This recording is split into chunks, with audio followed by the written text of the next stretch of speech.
Hello friends, नमस्ते, प्रणाम। मैं सुनीता यादव आज अपने यूट्यूब चैनल पे आप सब लोग का स्वागत करती हूँ। और आज आप सब लोग के बीच में छोटा सा त्योहार का उठान गीत लेकर आपको कैसा लगा कभी आप जरूर बताना और जरूर करना, अपना प्यार आशीर्वाद जरूर देना।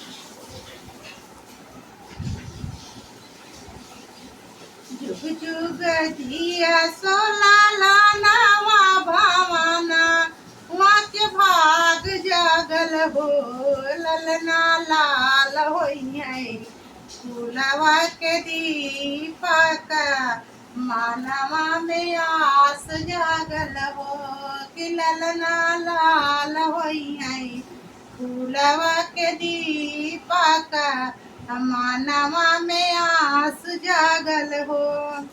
आजू की रातिया आजू का दीनमा सुहावाना रातिया लुभावाना हो ए ललना दीदिया के होरिला जनमाले होरिलवा बड़ा सुंदर हो ए ललना दीदिया के होरिला जनमाले होरिलवा बड़ा सुंदर हो। नकिया तावे जैसे बाबूजी का आखिया अरे माई के हो अरे ललना मुहावा चानवा सुरु जावाता सागरो अजोर भैले हो कि ललना मुहावा चानवा सुरु जावाता सागरो अजोर भैले हो।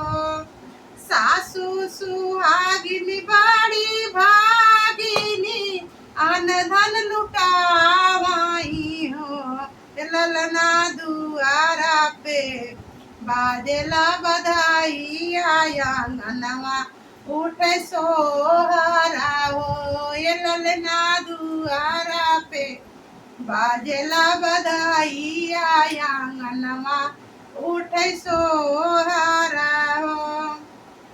नाची नाची गावेली बाहिनिया ललन के खिलावेली हो रामा हंसी हंसी तिहु की चलावेली रस बर सावेली हो ललना हंसी हंसी तिहु की चलावेली रस बरसावेली हो।